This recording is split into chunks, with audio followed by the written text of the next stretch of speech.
vamos falar de assunto importante para você aí, consumidor, nós consumidores, né? Na hora de comprar um produto, a gente vai atrás de informações e busca saber tudo a respeito daquele item. Na tentativa de atrair o público, as empresas investem pesado em propaganda. Isso desperta interesse em nós consumidores, mas eu quero saber, você já sentiu que foi enganado por alguma propaganda? Comprou um produto que na realidade era muito diferente daquele que foi anunciado? Saiba que isso não pode acontecer, já que se trata de propaganda enganosa. Eu vou conversar sobre esse assunto agora com o especialista em direito do consumidor, o Rômulo Brasil. Doutor, bom dia, seja muito bem-vindo aqui ao nosso programa. Bom dia, é um prazer participar com vocês. Doutor, existe mais de um tipo de propaganda enganosa? Olha, a propaganda enganosa ela é de diversas formas, tá? A partir do momento que o fornecedor do produto ou do serviço não cumpre aquela propaganda veiculada, aquela oferta, e aí ele tem formas diversas de não cumprimento, então ele está incidindo no artigo 35 do Código de Defesa do Consumidor, que trata da propaganda enganosa. Então, só para a gente entender, propaganda enganosa é diferente de propaganda abusiva? Sim, a propaganda enganosa, ela é aquela propaganda que induz o consumidor ao erro, tá? Ela pode ser de forma comissiva ou omissiva, tá? A propaganda enganosa comissiva é aquela propaganda que transmite ao consumidor um plus, transmite ao consumidor uma característica, uma qualidade no produto ou oferta, e quando o consumidor chega para adquirir o produto, ele não condiz com aquela publicidade, ou seja, o produto traz um pouco menos do que foi ofertado. E tem a propaganda enganosa omissiva, que é aquela propaganda que o consumidor ele adquire um produto e, ao receber aquele produto, depois de receber a publicidade, de ser seduzido pela publicidade, ele constata que ele caiu, entre aspas, numa pegadinha. Por exemplo, na propaganda não tinha previsto que ele teria que recolher uma taxa, recolher um imposto, pagar algo a mais. Então quer dizer que deixar de dar uma informação também pode configurar. Não é apenas a mentira ali de forma escancarada. Quando a pessoa deixa de dar alguma informação importante, também pode estar cometendo essa propaganda enganosa, doutor? Exatamente. A propaganda enganosa ela pode ser a mais ou a menos. Quando oferece um produto com mais características e o cliente, o consumidor recebe a menos, ou seja, floreou, acrescentou informações que aquele produto não tinha, ou quando o consumidor adquire o produto e depois é surpreendido com algo, por exemplo, com uma taxa, com um valor que ele tem que pagar a mais. Tá explicado, doutor. E o que a gente faz quando a gente percebe que foi vítima de uma propaganda enganosa? A gente reclama com a empresa, tem que ir na justiça, no PROCON. Isso está previsto, essa questão da propaganda enganosa, está prevista no Código de Defesa do Consumidor? Olha, essa informação é muito importante, tá? A orientação que o consumidor tem que se atentar no primeiro momento é procurar a empresa, né, na esfera administrativa, para tentar resolver aquela demanda. Então, procurar a empresa, expor a situação para ver, aguardando que a empresa cumpra com aquela propaganda que está em desconformidade com o produto.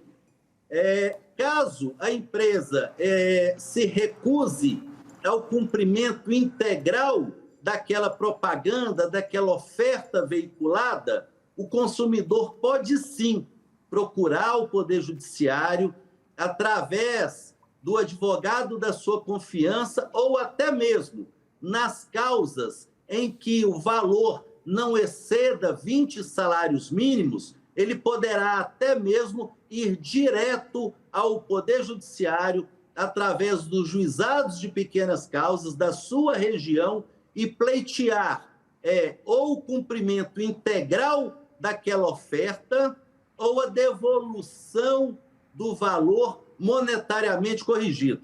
E mais uma informação, dependendo de caso a caso, que poderá ser analisado nos autos do processo, ele poderá pleitear também, dependendo da situação, até indenização por dano moral. Eu ia perguntar justamente sobre isso, como ocorre a punição das empresas. Então, elas podem, inclusive, ter que pagar multa. E a justiça costuma ser rápida quando vai julgar esse tipo de caso, doutor? Porque a gente percebe que acontece bastante, essas multas, às vezes, não são de um valor ali que representam muita coisa, dado quando a gente compara ali com o lucro dessas empresas ao praticarem essa propaganda. Tá. Veja bem, são dois institutos.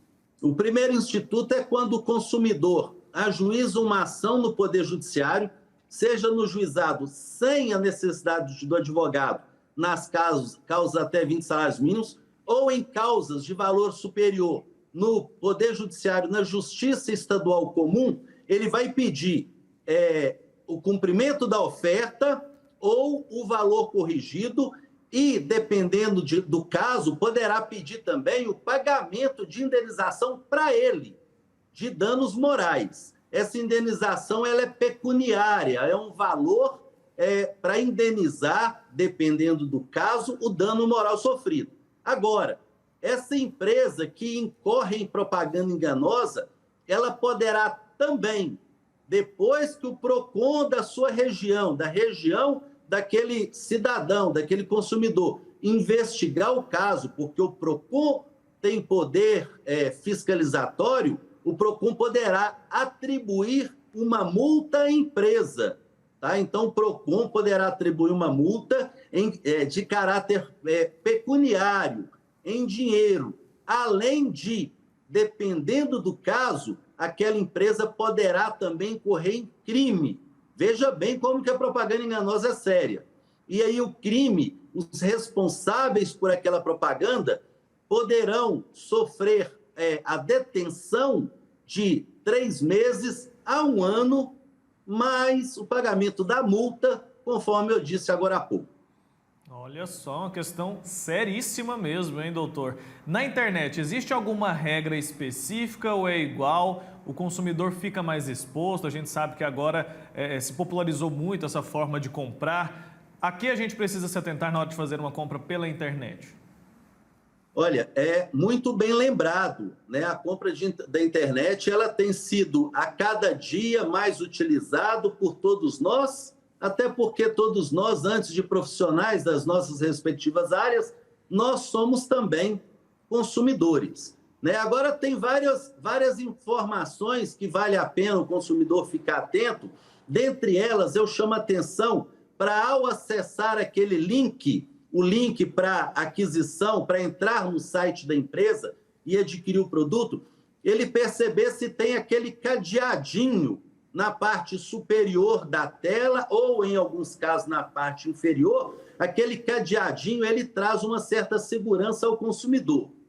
Outra informação importante é que o consumidor, já que nós temos notícia, nós temos conhecimento de diversas modalidades de crimes pela internet, que ele, antes de adquirir um produto, caso a empresa na qual ele esteja contratando não seja uma empresa conhecida, que ele pesquise antes no site www.consumidor.gov para ver se aquela empresa não tem um número muito grande de reclamações. Então, isso é uma ferramenta muito importante que facilita muito a vida do consumidor. E, por último, que também é uma opção de pesquisa, é pesquisar junto ao Poder Judiciário, joga lá no site do Tribunal de Justiça do seu estado, para ver se aquela empresa tem um número muito grande de ações,